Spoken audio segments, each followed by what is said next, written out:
Hello, karibuni in the Sun Kitchen. Leo nitakwenda kuelekeza namna ya kutumia baking paper kwenye pan au tini ya kuokea.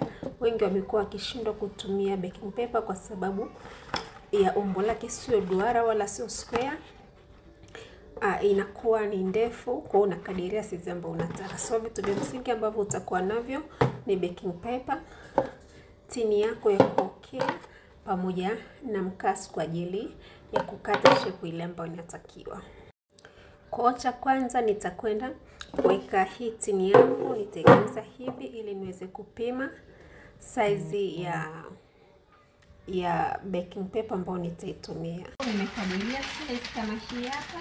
Nitaikunja, nachukua edge hii pamoja na edge hii hapa. Ninaziunganisha namna hii. Umeona jinsi nilivyokunja alafu nitakunja hapa katikati. Tena nitakunja tena. Inakuwa hivi, unakunja kama sambusa. Alafu nitakadiria kwamba katikati ya hii tini yangu ni wapi. Ninaanzia hapa katikati, ninaiweka sheet yangu namna hii. Alafu nitakata kwa ile kazi ya mkasi, nitakata yani ninakata nusu duara kwa kufuata muundo wa nene wa hii tini. Ndio maana nimeigeuza. Unacheki jinsi nilivyokata. Ndio bado nimekata imekuwa kubwa kidogo, lakini nitakia kukata hivi.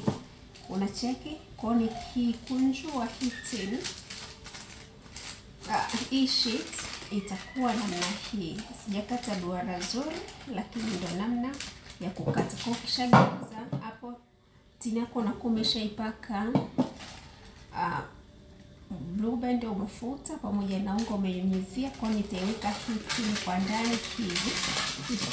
Kisha nitamiminia mchanganyiko wangu. Nadhani unaona